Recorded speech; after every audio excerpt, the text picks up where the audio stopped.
নমস্কার বন্ধুরা, কেমন আছেন সবাই? আমি রাত্রি আর জীবনের চালচিত্রতে আপনাদের সবাইকে স্বাগত। বাঙালি সন্ধ্যেবেলা জলখাবারে যে খাবারগুলো খেয়ে থাকে তার মধ্যে অন্যতম হলো বিভিন্ন রকমের তেলে ভাজা। আর এই তেলে ভাজার মধ্যে একটা ফেমাস আইটেম হলো গরম গরম খাস্তা সিঙ্গারা।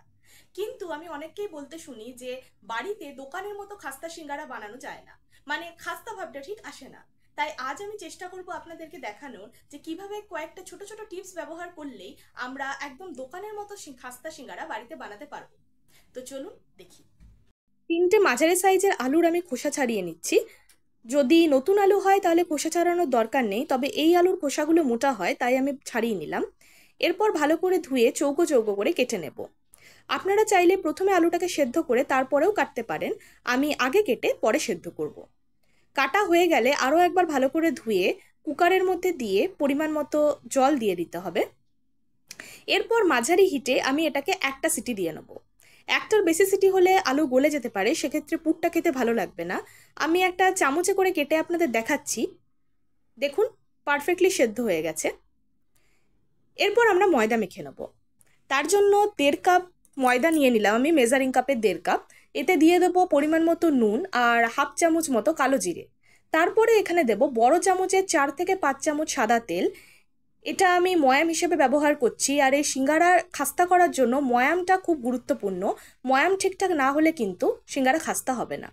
ভালো করে হাত দিয়ে মিশিয়ে নিতে হবে, আর যখন হাতের মুঠোয় এরকম ডাব করা যাবে তখন বুঝবেন যে ময়ামটা পারফেক্টলি হয়ে গেছে। এরপর অল্প অল্প জল দিয়ে একটু শক্ত মতো ডো আমাদের বানিয়ে নিতে হবে, খুব নরম হবে না। আর ওপর থেকে অল্প একটু সাদা তেল মাখিয়ে এটাকে 30 মিনিটের জন্য রেস্টে রেখে দিতে হবে। যতক্ষণ এটা রেস্ট হচ্ছে ততক্ষণ আমরা চলুন সিঙ্গারার পুরটা বানিয়ে নিই।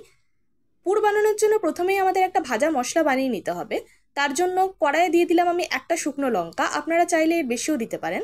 শুকনো লঙ্কাটা 1-1.5 মিনিট নাড়াচাড়া করার পরে এতে দিয়ে দেবো 2 চামচ পাঁচফোড়ন। পাঁচফোড়নটা খুব বেশি ভাজার দরকার নেই, 1 মিনিট নাড়িয়ে নিলেই হবে।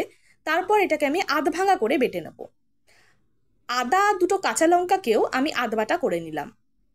এরপর কড়াইয়ে 3 থেকে 4 চামচ মতো সরষের তেল গরম করে নেব।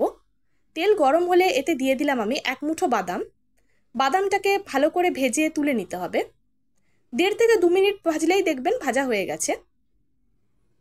বাদামটা ভেজে তুলে নিলাম। এরপর ওই তেলের মধ্যেই আমি দিয়ে দেব যে আধ ভাঙা মশলাটা আমি বানিয়ে রেখেছিলাম, মানে ভাজা মশলাটা, সেটা 2 চামচ।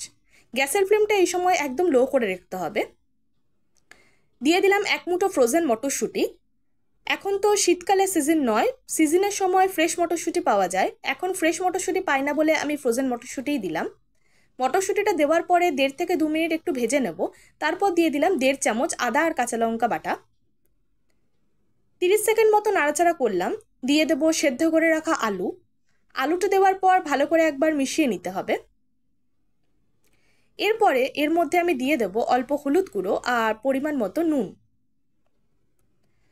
হলুদটা খুব বেশি দেওয়ার দরকার নেই, কারণ খুব রং ভালো লাগে না। ভেজে রাখা বাদামগুলো দিয়ে দিলাম, অল্প সামান্য চিনি দিলাম। আর সব শেষে আমি দেব ভেজে রাখা মশলাটা আরও হাফ চামচ। আরও একবার মিশিয়ে নিলেই আমাদের সিঙ্গারার পুর একদম রেডি। এরপর 30 মিনিট হয়ে গেছে। ময়দাটা আরও একবার হাত দিয়ে মেখে নিয়ে আমি নেচি কেটে নেব। নেচিটা একটু বড় বড় কাটতে হবে, কারণ একটা নেচি থেকে দুটো করে সিঙ্গারা হবে। এরকম লম্বা লম্বা করে বেলে নিতে হবে। আর আমি দেখাচ্ছি আপনাদের, দেখুন এইরকমভাবে বেলবেন যাতে খুব মোটাও না হয় আর খুব পাতলাও না হয়। মাঝামাঝি বেললে তবেই সিঙ্গারার পারফেক্ট টেক্সচারটা আসবে। এরপর ছুরি দিয়ে আমি মাঝ বরাবর এরকম কেটে নিলাম। একটা আঙ্গুলের সাহায্যে আমি জল দিয়ে সাইডটাকে এরকমভাবে একটার উপর একটা কোণ ধরে চেপে নিলাম। আর ভালো করে খুব টিপে দিতে হবে যাতে করে কোনোভাবে ফেটে পুর না বেরিয়ে যায়। এরপর চামচের সাহায্যে আমি পুর ভরে দিলাম। খুব বেশি পুর ভরলে আবার নিচের দিকটা আটকানো যাবে না, তাই যতটা দরকার ততটাই ভরলাম। তারপর আরও একবার জল দিয়ে সাইডগুলোকে লাগিয়ে এরকমভাবে সিল করে দিতে হবে। ব্যাস, আমাদের সিঙ্গারা গড়া তৈরি হয়ে গেল। এরপর কড়াইয়ে সাদা তেল গরম করতে হবে। এইখানে একটা কথা বলি, এইরকম সিঙ্গারা ভাজার ক্ষেত্রে যদি কোনো ফ্ল্যাট কোনো কড়াই বা ফ্রাইং প্যানে আপনারা ভাজেন তেল অনেকটা লাগবে। এরকম গর্ত কড়াইয়ে ভাজলে তেলটা কিন্তু কম লাগে, তাই আমি এখানে এই গর্ত কড়াই ব্যবহার করেছি।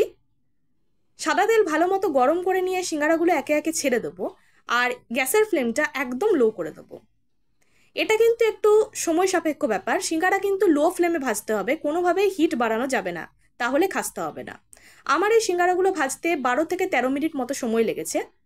আমি ভেঙে দেখাচ্ছি, দেখুন একদম খাস্তা। ব্যাস তৈরি হয়ে গেল একদম ঘরেই মিষ্টির দোকানের মতো পারফেক্ট সিঙ্গারা। আপনারা অবশ্যই বাড়িতে বানিয়ে আমাকে কমেন্ট করে জানাবেন কেমন লাগলো। দেখা হচ্ছে পরের ভিডিওতে। ভালো থাকবেন সকলে।